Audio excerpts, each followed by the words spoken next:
Welcome everybody to Future of Beauty Unfiltered podcast. I am your host, Hannah Cook, and today we are on episode 12. I cannot believe we have got to 12 episodes in such a short space of time, but lucky number 12 today. I'm very, very excited to be talking to Dr. Kristin Neumann from MyMicrobiome.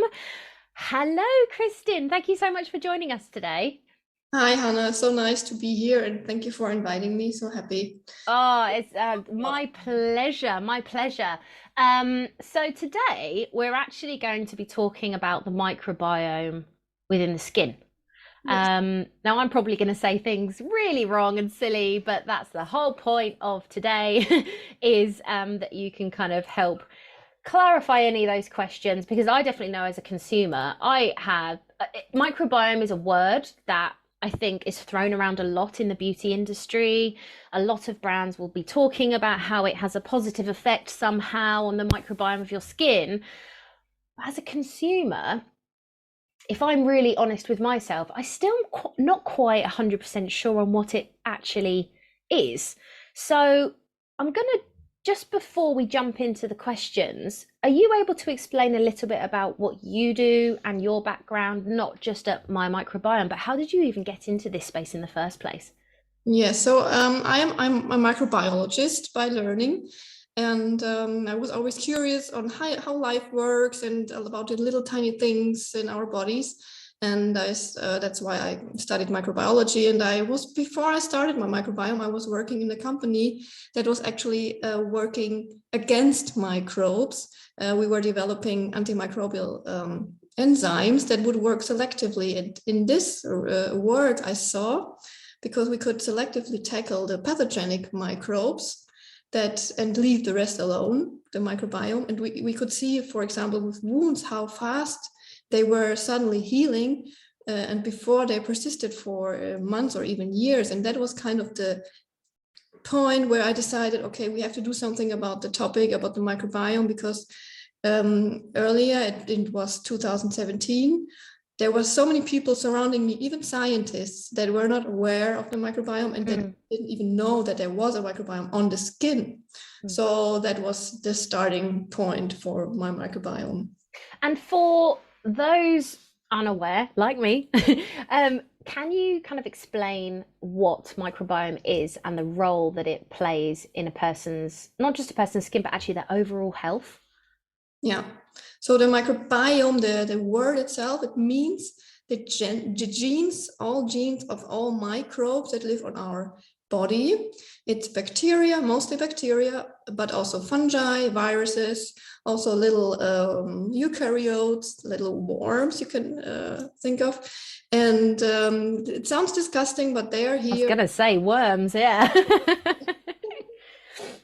And they're colonizing all our body, and our body is like a planet. We have a lot of different ecosystems on our body. There are different temperatures, pHs, sebum contents, humidities, hair follicles, invaginations. Like the gut is completely different from our skin, but even on the skin, you can find different ecological niches. Dry sebaceous and moist areas in the underarm, for example, and they are all colonized differently with the microbiome, or with the microbes, we say. And yeah, it sounds disgusting, but they are actually, we need them to survive. And probably have heard about the gut microbiome, but we have it kind of everywhere where we are in contact with our environment, and of course on the skin, on the scalp, and everywhere on our body. And we're living in tight symbiosis with it, and it's our first line of defense. So you have to kind of think of it of a shield that is protecting us from pathogenic invaders. They are able to actively act against those, but they're also working closely together with our immune system. They're educating it on one hand, but also stimulate it when there's danger ahead. But they also help us breaking down nutrients. So without our microbiome, we wouldn't be able to digest what we eat. Wow. So there's a lot to take in there. I mean, obviously the skin is the biggest organ that we have in our body, on our body. I think you just kind of look at it at face value as what it is. It's something that absorbs and that's it. But actually, like you've rightly said, there are so many pollutants within the environment, even down to kind of like sometimes the air fresheners in the house that we use or anything else, that if we didn't have this microbiome within our skin, we'd just absorb everything, good and bad, right? So particularly with the microbiome on the skin, are there kind of any key elements that it's really there to do? Is it more just to protect the skin's barriers? It's very closely working with the skin's barrier. So the skin barrier, if the skin barrier is intact, normally the microbiome is also intact, and vice versa. But if the skin barrier is impaired, we also see that the microbiome is out of whack, or the microbiome, if it's going into dysbiosis because of what we do to it, it can also lead to an impaired skin barrier, and that is the problem we face now. So, for example, the bacteria and the microbiome, they release acids, for example, so they make our skin pH very acidic, and that's also important for the skin barrier. And if we use too much soap, for example, that's on one hand alkalic, but also killing of the microbes, and they're releasing a lot of metabolites, but also work together with the immune system they shape our body's physiology towards the way it needs to be, so into a stable state. And without the microbes and this strong interaction, this wouldn't be possible. You mentioned is it dysbiosis a couple of times there? What exactly is that? That's a disbalanced microbiome. So that's the word we use in reference to the microbiome. If you hear the word dysbiosis, it means the microbiome is out of balance. And that's leads kind of to the next point, because we don't know yet a lot about it, actually. So we know there's some microbes that are, if they are overgrowing others, then that might be harmful, but it's actually not easy to say that there's bad and good microbes, because every good microbe can also become bad because it's overgrowing others, thus reducing them, and then the functionality of the whole microbiome is not there anymore as it should be. And so a lot of brands out there talk about having microbiome-friendly products, right? And they are key for, it's kind of keyword, it's a key phrase, it's something that people very much lay their brand's identity on sometimes. And that's kind of a really big factor for the health and well-being industry. But why are they so important, firstly? For the health and wellbeing industry, products that are microbiome friendly, and then secondly, what are the key factors that help determine whether they're friendly or not? Yeah, so the problem with the cosmetics or everything we use on a daily basis is that they are potentially harmful for the microbiome, especially when they're containing a lot of ingredients that are potentially antibacterial. For example, if we have a lotion which is water-based, you of course need to add preservatives in order to make them stable, and there's nothing growing in there because that's something we don't want.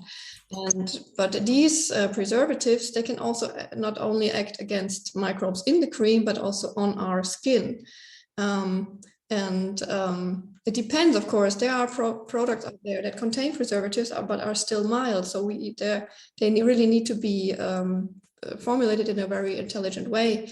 But like the mainstream products out there that are just a few euros, they are mostly packed with preservatives more than necessary, and they will harm us. But there's also other ingredients like ethanol or essential oils, like everything that is antibacterial, that can also have an effect on our microbiome. And we need to be aware of that. And every time we buy a product, we should have a look at the ingredient list. And of course, it's not easy, but at least have an idea of what is in there. And even if you don't understand half of it, or if you don't understand half of it, maybe don't buy it. But if the list is not too long and you kind of can see it looks kind of mild, then you're already kind of on the safe side. But of course, it's not tested if it's not carrying some stamp or seal as we provide, for example.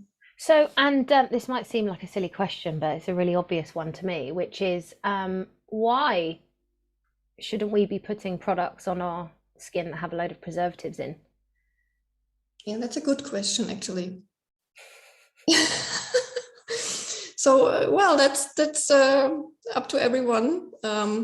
Which products you need really, or which products make you feel better. But in my opinion, we need a lot less products than we actually use. And this is also a good point, that rethinking your skincare and the products that you're using, and maybe use less products overall, that would also be a good start. I'd love that. I'd love to understand a bit more about why you feel that way. Obviously, you see a lot of different variations, but why do you think people should be using less? Because you're right, we use so many products now, whether it's for, I mean, last night I had, just as a prime example, I did my moisturize, I put a bit of tan on because I was feeling pale because I'm still in winter, I put a hair treatment on, and then I washed my face this morning and put about 4 different products on. That's quite a lot. If you really sit there and actually look through the amount of products that you put on your skin and body across a period of time, let alone all of the chemicals and things that you consume through artificial foods, it's quite a lot. So why do you have a view that we should be using less? Well, because then the less you use, the lower the chance that these ingredients and products might harm you wherever. So as you said, it's not only cosmetic products, but also the food you eat, the environment you're in. If you use cleansers in the house and everything, or it's actually good to have a dog, for example, that's something that's positive influencing your microbiome. But the more you use, the more products or ingredients and you put on your body, and the more of an impact it will have. Really? I mean, so I have a very large stinky dog laying next to me right now. So why is it good to have a dog? Well, they seem to be very rich in their microbiome, and it's if it lives in your house, then you're sharing this microbiome, and yeah, it's good for you to have some richness in your microbiome then. Absolutely. I do think you're absolutely onto something. One of the questions that I actually had for you, which leads me on very nicely, is over the past decade, claims for products around restoring microbiome have soared, right? And it definitely feels like microbiome. And again, just to emphasize, microbiome isn't just on the skin, it's in your gut, it's literally kind of your defenses, your communicators, it's everything for your body, has very much become a much loved industry buzzword. Like I said right in the beginning, I've heard about this word so many times, but I don't feel like I fundamentally understand it. Do you have any views on this, and any advice to consumers on the questions they should be asking brands before investing in these products when they make the claims around restoring microbiome? Yes, so that's really a good question, actually, because restoring or rebalancing or improving the microbiome is very hard, if not even impossible to sustain, because the microbiome topic is so complex. We don't even know which is the perfectly healthy microbiome, because everyone's microbiome is different. Plus, we have so many different areas on the body. So which microbiome are you actually talking about? Is it the ones in this pore, or is it this pore, or is it in the hair follicles, or is it underarm, or this area of the face, or whatever? So it's not easy, or actually almost not possible, to have one product that is improving a microbiome, because there's not only one, and we are all different. So your microbiome might be fine for you, but maybe it would be bad for me. I believe there will never be a gold standard microbiome, because we can have different microbes, but they can have the same functions. Plus, the research in the microbiome field is very superficial still. We don't go much into depth. So we don't actually know about every microbe on the skin and its detailed function. So And even if a product tells that it is increasing Staphylococcus epidermidis, which is one that we know is very abundant on our skin, but if it's increasing, I don't know if it's good or not good, because it's maybe too much then, and how much increasing is good. And that's one point. Unless you have a condition like acne or eczema, and you know, okay, you have to reduce Staphylococcus aureus, he's a bad guy and we want to erase it. That's good, that's fine. Or Cutibacterium acnes, but here it's getting complicated again because there's so many words coming out. I'm like, wow. Do you know what? You've mentioned eczema really quickly. I was having a discussion this morning actually with someone on our team. She's very passionate about eczema, because it's something that she personally suffers with.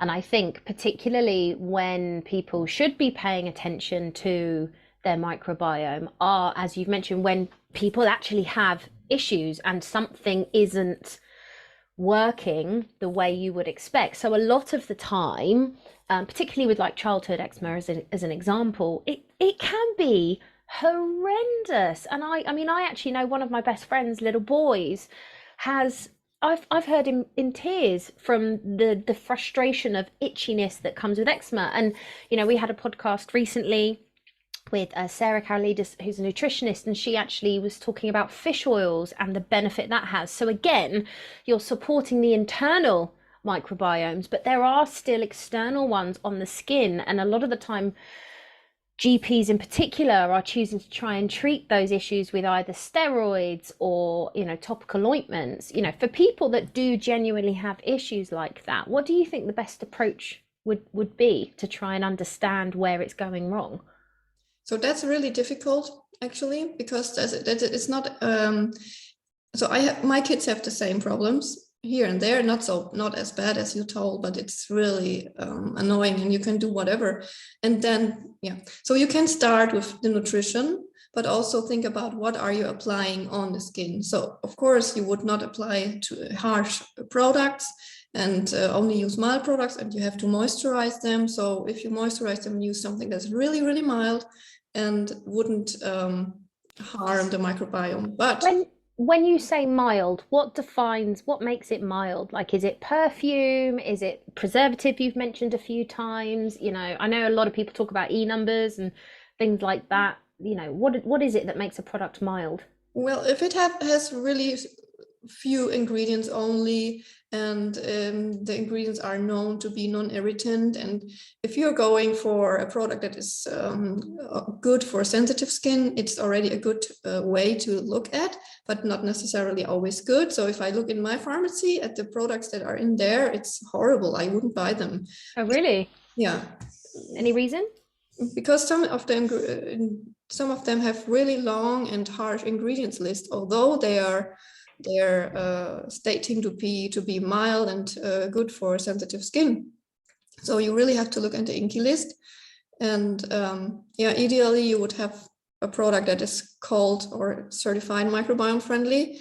But if it's not, then I would really go and find a product that has only a few ingredients and like really rich in moisturizing, but it's not possible to only solve the problem via a topical application. You really have to look at the whole lifestyle. Diet is key, but I see with my kids, it's not easy. They're just not eating what they should eat. So I think with kids, you have to go through that phase until the hormones and the skin is changing, and then it's getting better.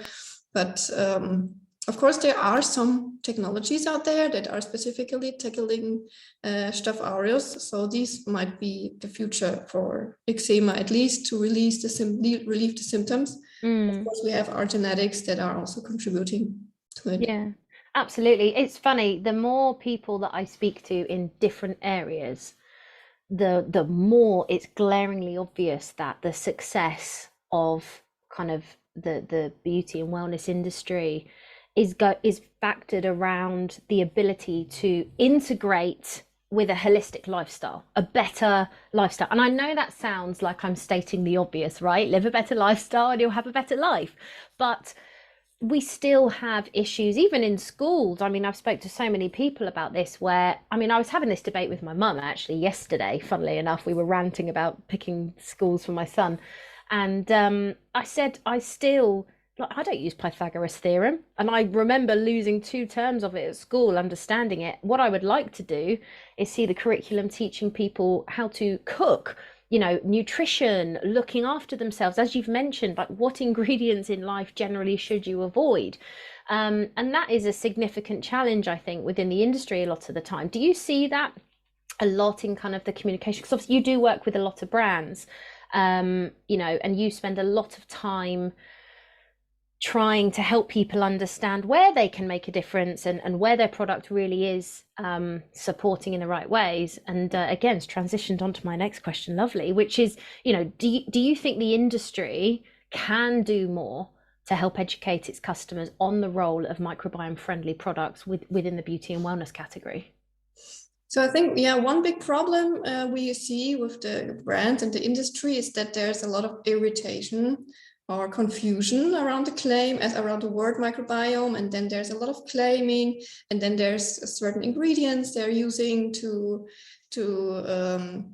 make the customer think it is something that's good for the microbiome. For example, pre, and postbiotics that are really products or ingredients that are going through a hype currently, probably. So I think it's becoming less, but still the customer sees there's a probiotic in this product and it's doing something good, but there's no science behind those probiotics in most cases. And even the definition of those words is not used in the right way. So probiotics should be or are microbes that are alive, and there's maybe 5 brands out there in the world that really have live microbes in their products, because it's really hard to maintain them alive in a product, a cosmetic product. That's not the environment they're usually living in.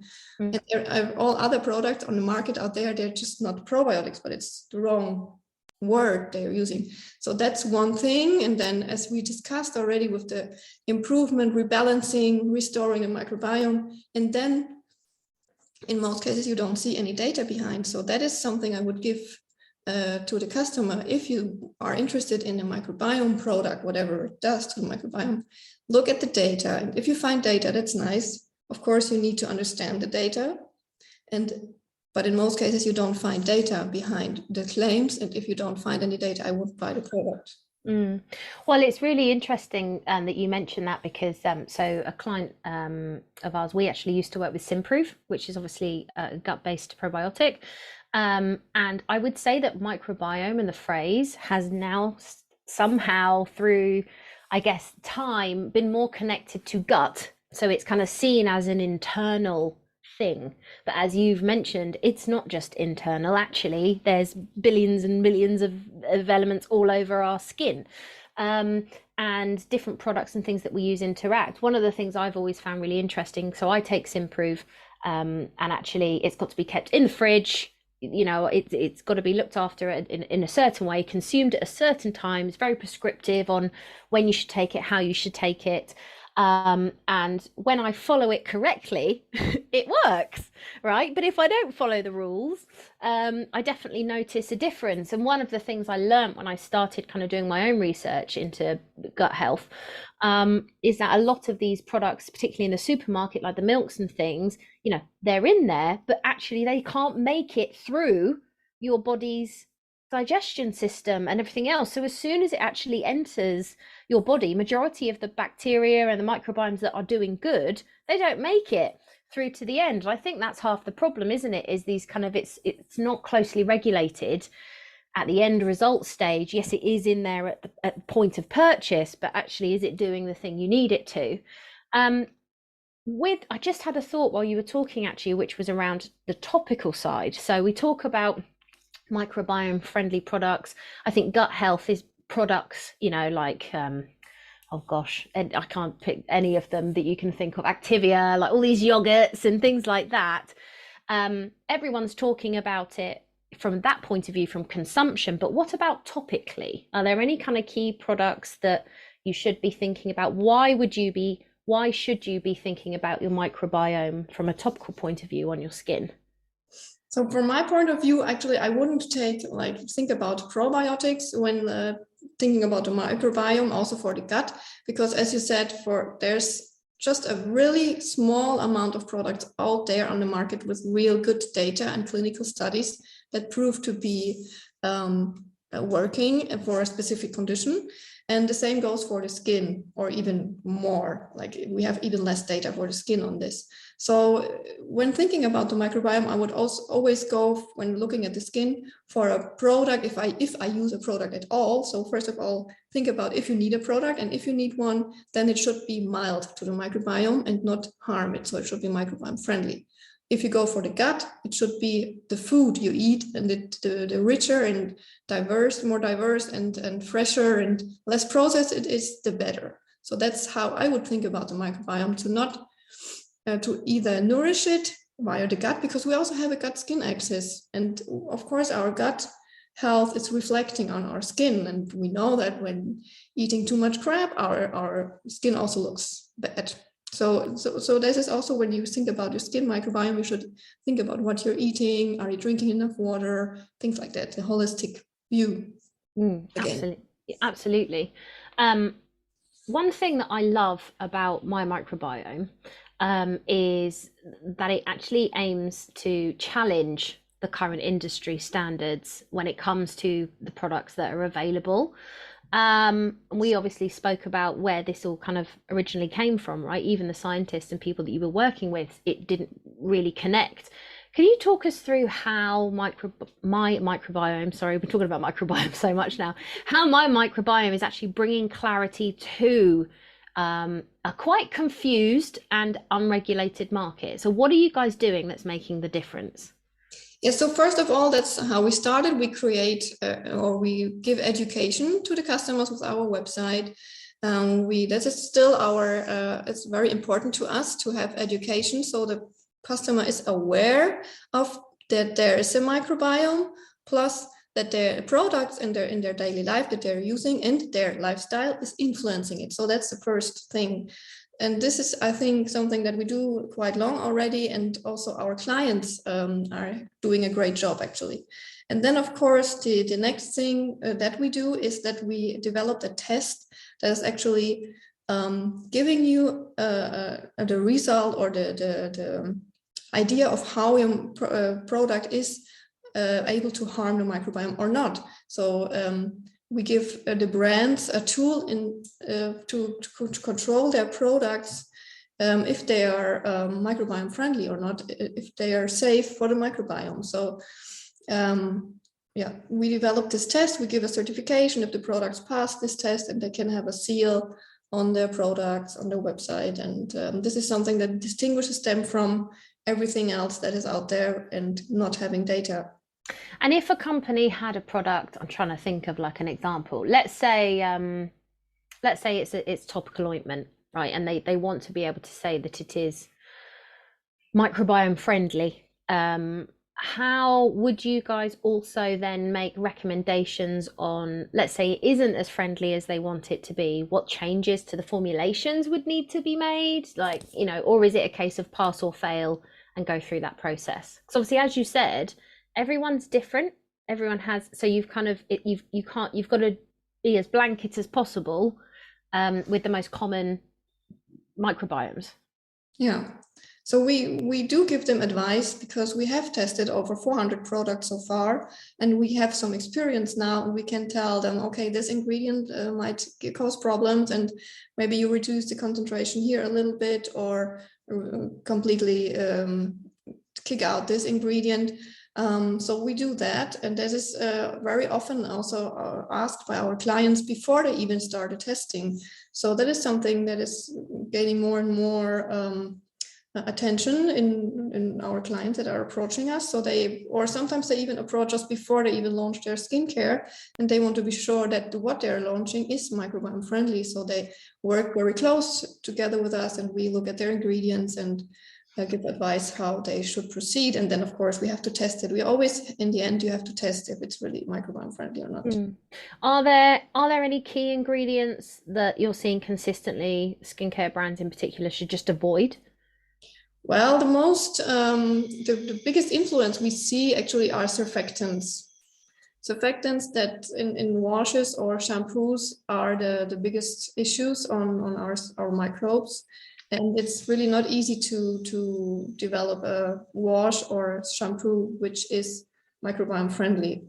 But for all other products, for lotions or ointments, of course, less is more again. But as I said, preservatives are not automatically a problem. They should be just balanced out in the right way, so it's not too harmful.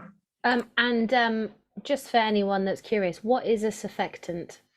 Yeah, well, it's a washing agent, or how would you say? It's like Like a cleanser. a cleanser that is causing foam on your skin, or also acids like peelings, chemical peelings.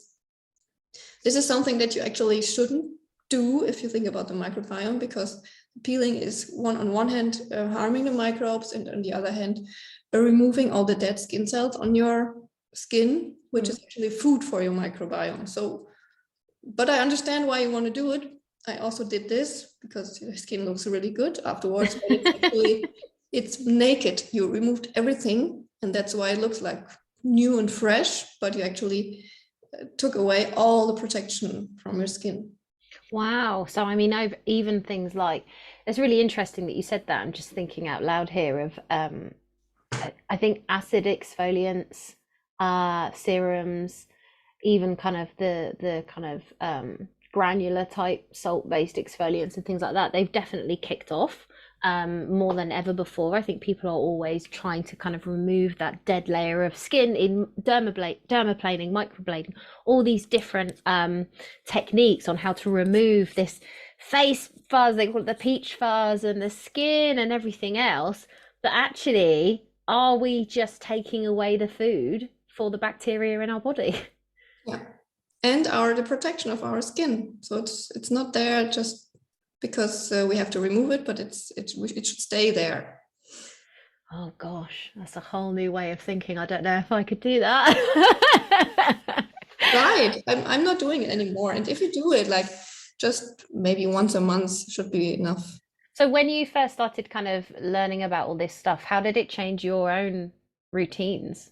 Well, actually, I have to admit, I didn't have any routines ever in my life because I was always very skeptical about the cosmetics industry and about Really? products. I never believed, just by an inner feeling, that these products would ever do something to my skin, unless, of course, I use makeup or something that's changing appearance. But in contrast to my mother, she used a lot of very, very expensive creams from very, high class brands. And I was like, no, they're not. What should they do? And I was always thinking, of course, it makes more sense to live healthy, to eat healthy, and more of these things than having. But also, of course, I had a moisturizer. I changed my moisturizer, actually. Did you? Yeah, and I don't cleanse my face with cleansers, but usually only with oils.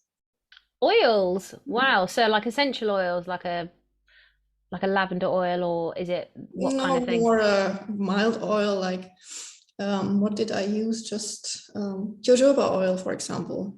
Oh wow. And how do you find that? Well, that's from what we do, from what our testing, and I don't know if you know what is her name. I will. It will come later.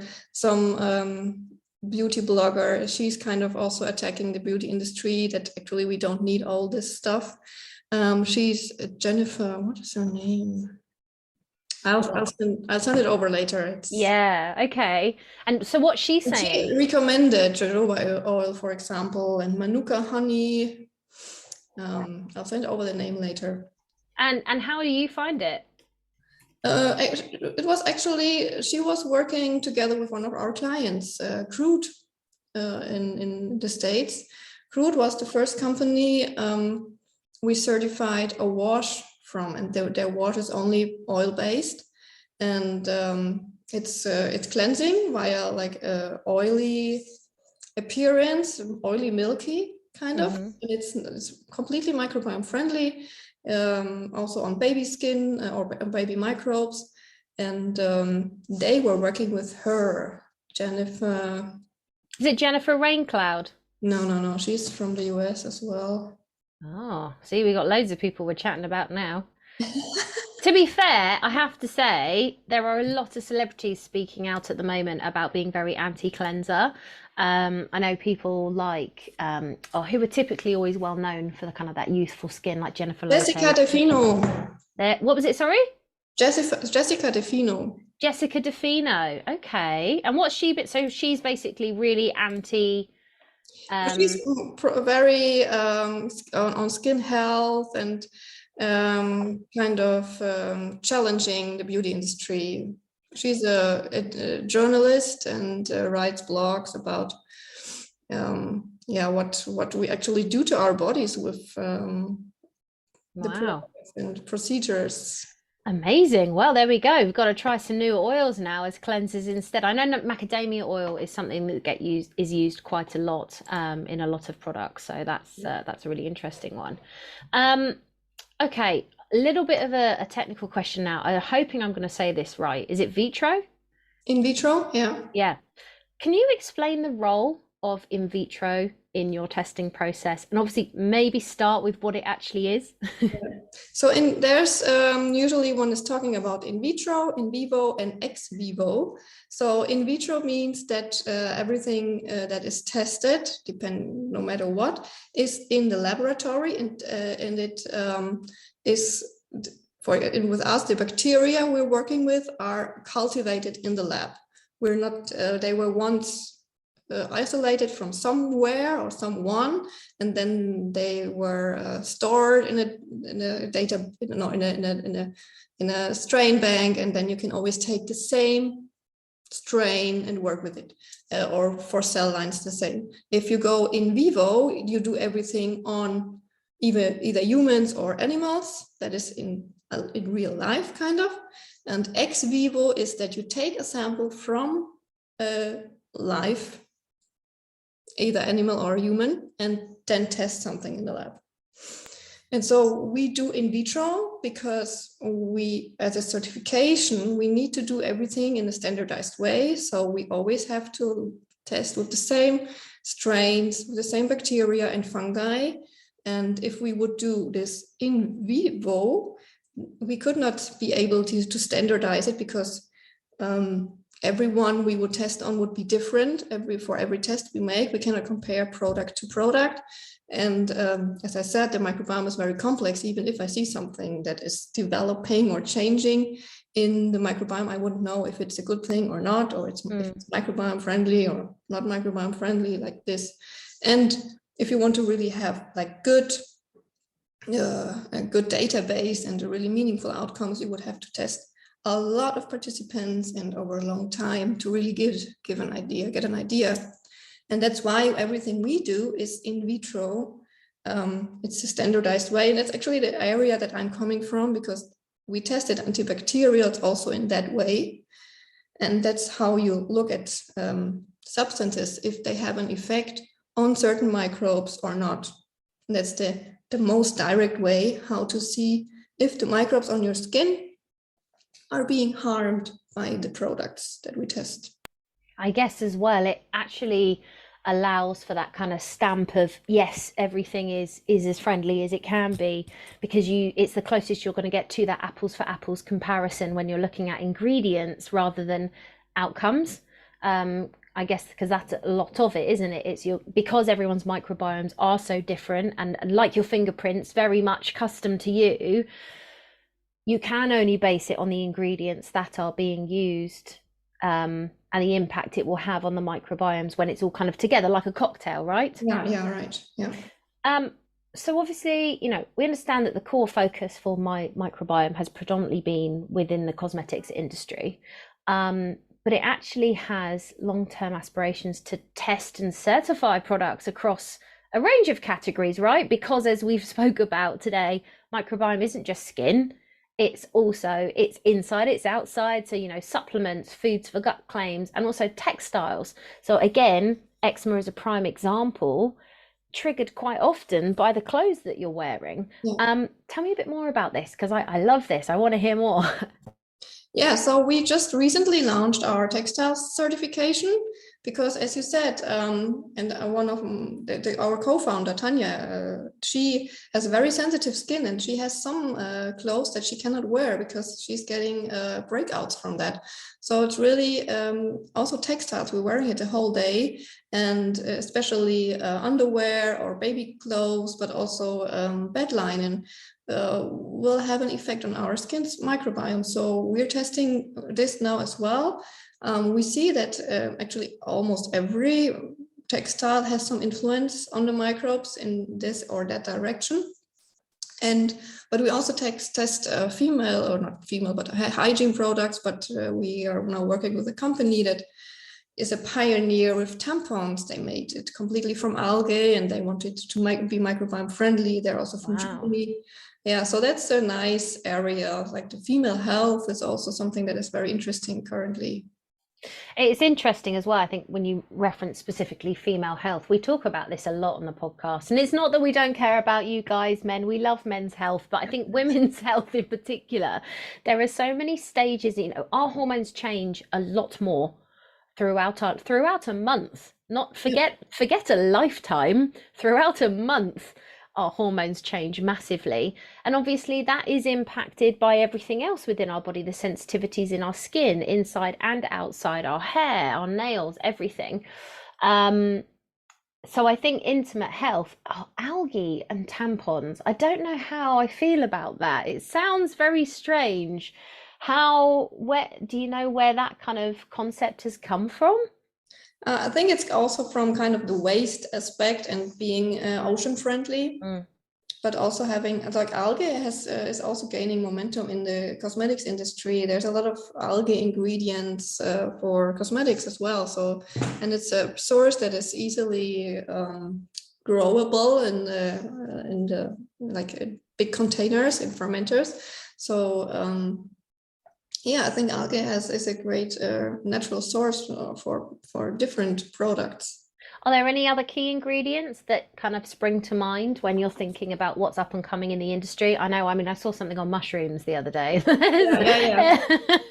We actually work with one company that is creating leather from mushrooms, bolt threads.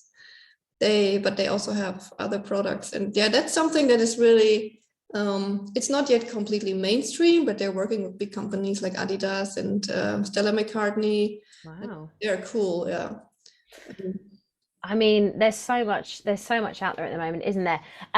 This is a completely silly question, but it totally came into my head when you were talking about testing linen, and I'm thinking about kind of dead skin and microbiome. The biggest debate is how often should people change their bedding when it comes to making sure that, because, well, this is the thing, silk pillowcases is a prime example, right? There's this massive rise of silk pillowcases within the industry because people are saying how it's having a positive impact on the youthfulness of your face, because obviously cotton's absorbing the oils from your skin and everything else. What are your thoughts on silk pillowcases? Do you have any? I don't know, because what we see in the laboratory, actually, silk is a very great breeding ground for the microbes. Really? The microbes love silk. Do They they? grow into the silk. Oh, God, don't tell me that. I've got silk pillowcases.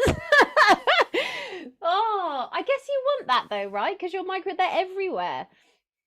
Yeah, well, it depends on which microbes grow there, of course. So what we've tested in the lab is only the good skin microbes, and it won't harm you probably if they're there. But of course, there's other things growing in the bed linen.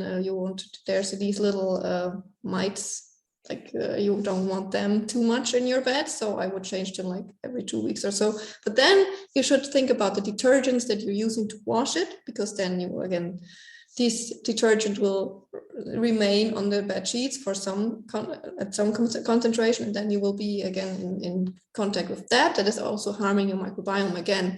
So that's something we also do. We do test detergents, not only the detergents for textiles, but also for the house, and because that's also impacting your skin microbiome, or also your gut microbiome. Because if you have something like you spray the cleansing agents, the detergents in your bathroom, for example, and you inhale them, and it's lying down on your food. So you really have to think about everything that you're doing in your daily life. It will have an impact. So it really does. It really, really does. I mean, I think I would get to the point where I wouldn't know where to look, touch, or do if I really thought about it at that granular detail.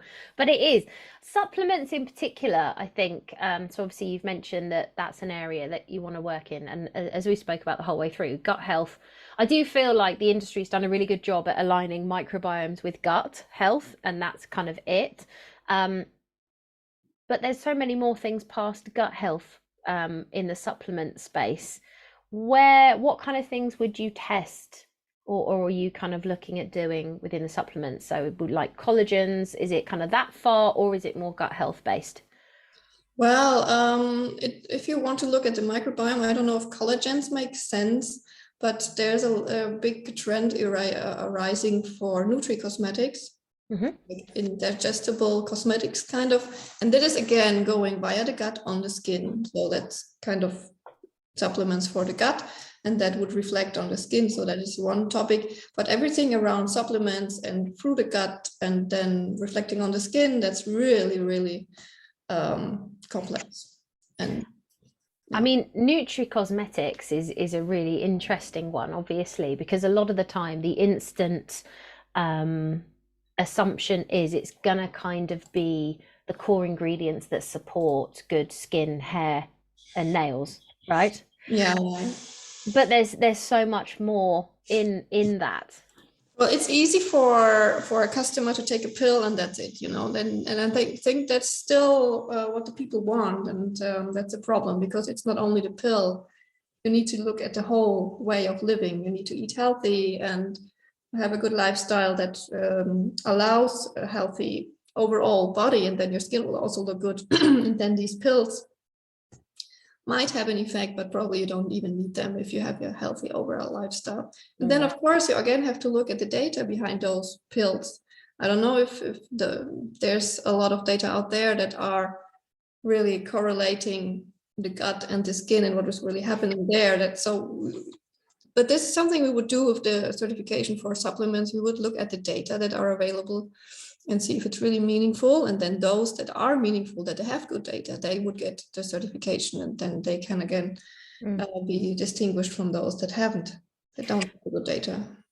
Yeah, I mean, so we've spoke a lot today about gut health, so gut microbiome, skin, but we've obviously been seeing a lot of hype, and it's not actually hype, it's very correct actually, which is caring for your scalp, but more importantly your scalp microbiome. So you've mentioned earlier about a lot of products. It's very hard to get kind of microbiome friendly products in shampoo because of the foaming elements to it. Do you think that's going to become the next big focus for the industry, or actually is it more going to be on the supplement end, like you've just kind of mentioned? Well, it's both, I think, but the scalp has been here now for a while already. The scalp microbiome and the awareness that the scalp microbiome, or the healthy scalp, is actually key for beautiful, shiny hair. So that is something that is now catched up by the industry, and they're working on it very intensely. And we also have some clients that really do pioneer work there. For example, K18 or Nutrafol. Yeah.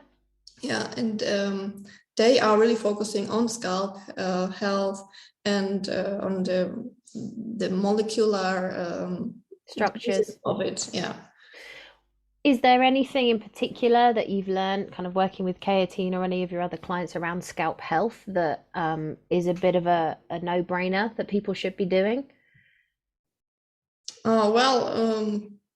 Yeah, I think a no-brainer. I wouldn't say a no-brainer, because that's everyone's personal decision, but dyeing the hair, for example, probably does a lot of damage to the scalp health. And this is something I would try to avoid if possible, but I understand completely if someone wants to dye the hair, or But of course, yeah, it's something that is recommendable, and I think everyone could do it. So to just wash less, to not wash the hair every day, and try to like extend the periods between washing.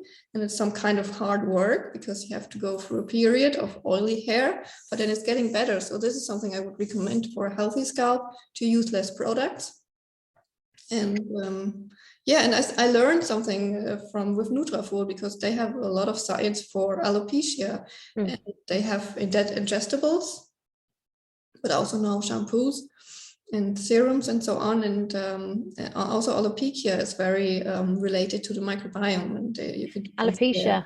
Alopecia is a really interesting one, actually, when it comes to hair loss, because it's not just on your scalp, is it? It's your entire body. So that really does, that really is challenging with when the microbiome's out of kilter, so to speak, isn't it? What this is a really hard one, but it's quite broad. What's been the biggest misconception that you've kind of heard or heard about the role of microbiome within the beauty and health category?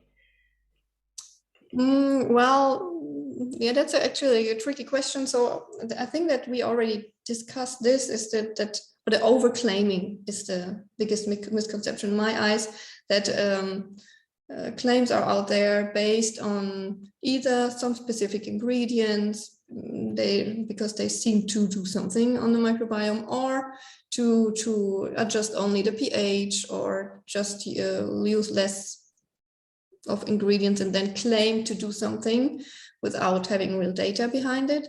And then, of course, the biggest misconception is to improve the microbiome with products. So that would, from my point of view, would be the biggest concern. Yeah, I definitely think as well, after talking to you today, it's even more apparent that topically there isn't like a single answer for improving that microbiome. It's a colony, right? There are so many different elements, and therefore it has to be that holistic process. How do you see the industry standards for kind of the category that you work in changing over the next 5 years? Well, for the beauty industry, but also for our other industries, something I expect and I already see kind of happening is that it will turn 180 degrees towards becoming microbiome friendly. And something that we also see is that we work with more and more really big companies that are becoming aware of this topic, and they know they need to kind of change their portfolio. And something we also see is that there's an increasing interest in microbiome-friendly ingredients. So a lot of ingredient suppliers are now working with us. And overall, I would say that the microbiome is not a trend only, but it's gaining momentum, and it's here to stay, and it will completely shift the way of thinking in the whole industry. One of the things that I've been talking about a lot with the team as of late is that we're seeing a massive shift in the beauty industry, where brands in the beauty space are actually focusing more and shifting towards a wellness approach. And actually what you're saying around the ingredients, even from a manufacturer's point of view, it all kind of aligns, where the simpler the ingredient, the cleaner the ingredient, and the more naturally based, so less preservatives, less chemicals, less everything else, the more everyone's bodies are responding positively to them, and just generally helping have a better quality of life. So I think that's a really interesting shift, particularly when you're saying where you think it will go from a microbiome point of view. But I absolutely agree. It's a far more holistic way of looking at it, isn't it? Yeah, cosmetics and health is now closer together than before. Yeah, it's more coming together. And as you said, the holistic view, and it's not only beauty, it's wellness, and it's health, healthy skin. And as you said, also that is something that I learned, that ingredient is not ingredient. Even if it has the same name, it can be very different. It might be a very pure, very clean, as you said, or there's a lot of other contaminants in it that we don't see as a customer, and that might be sometimes differentiates a very cheap product from a more more expensive product. Not always so, but this is one reason why products are sometimes more expensive, because the ingredients are better. Formulations. Absolutely. So there's one last question that we always tend to ask, which is if you could give one piece of advice to the people listening today, based on what we've spoke around, which is obviously predominantly the microbiome within your body, what would it be? Well, I would say that think about your have your microbiome in mind with everything in life you do, and every decision you make on a daily basis will also impact your microbiome. So think about it and try to live as healthy as possible, and you will feel better. Thank you so much. I have absolutely loved talking to you today, Kristin. So it's been so, I feel like I know so much more about microbiome, particularly the external side. And now I'm definitely going to think about where I spray my air freshener when my food is out on the side. But thank you so much for your time today, guys. I hope you've enjoyed talking about this. If you have any more questions, please do get in touch at podcast@thepullagency.com. I'm your host, Hannah Cook, and I really look forward to seeing you next time. Take care.